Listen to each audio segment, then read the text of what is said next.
வணக்க நண்பர்களே, இன்றைக்கி நம்ம வந்துட்டு எங்கள் வீட்டில் வளர்கிற அந்த பிரியாணி இலை, இந்த செடியை பற்றி தான் நம்ம பார்க்க போகிறோம். இது வந்து பிரியாணி இலைன்னு சொல்லுவாங்க, அல்லது ரம்பை இலை, ரம்பா இலைன்னு சொல்லுவாங்க, ரம்பை இலைன்னு சொல்லுவாங்க. அது ரம்பை அதெல்லாம் என்னென்னு நம்ம காரணம் தெரியாது. ஆனால் பிரியாணி இலைங்கிறதுக்கு வந்து ஒரு காரணம் இருக்குதுங்க.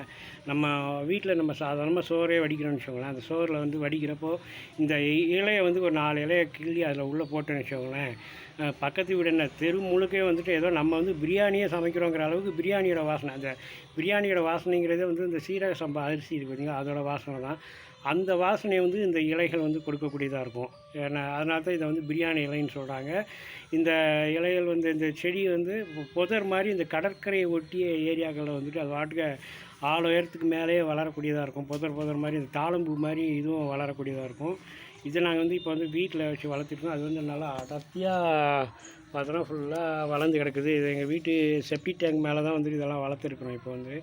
ஏன்னா இந்த இலை வந்துட்டு சரி, இது நம்ம இந்தியாவை விட பார்த்திங்கன்னா இலங்கை, மலேசியா, சிங்கப்பூர் இந்த மாதிரி நாடுகள்லாம் பார்த்தோன்னா அவங்க வீடுகளில் நார்மலாகவே கருவேப்பிலை யூஸ் பண்ணுற மாதிரி இந்த பிரியாணி இலையும் வந்து சாப்பாட்டில் யூஸ் பண்ணுறது ஒரு வழக்கமாக வச்சுக்காங்க. என்ன ஒன்றுனா கருவேப்பிலையை நம்ம வந்து அப்படியே சாப்பிடலாம், அது பிரியாணியில் வந்து சாப்பிட முடியாது, இந்த தூர போட்டோம்னா. ஆனால் அந்த வாசனை மட்டும் நமக்கு வந்து யூஸ்ஃபுல்லாக இருக்கும்.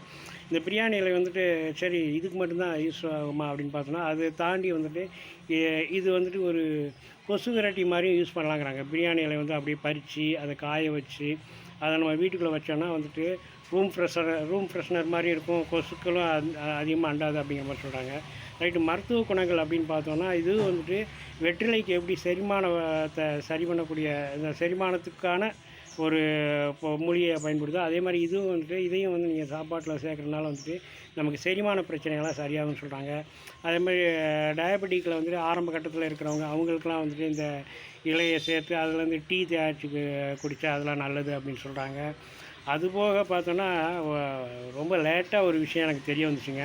இது வந்து முடி உதிரெல்லாம் தடுக்குமா இது வந்து. ஆனால் இப்போ தான் நான் சமீபத்தில் தான் இந்த செய்தியெல்லாம் படித்தேன். இது முன்னாடி தெரிஞ்சிருந்தேன்னா ஒரு 10 வருஷத்துக்கு முன்னாடி தெரிஞ்சதுன்னா இன்னும் எனக்கு பயனுள்ளதாக இருக்கும். இது பரவாயில்ல, இருக்கிறத காப்பாற்றலாம்னு நினச்சிக்கிறேன். இந்த நாள் உங்களுக்கு இனிதாக அமைய எனது வாழ்த்துக்கள். நன்றி.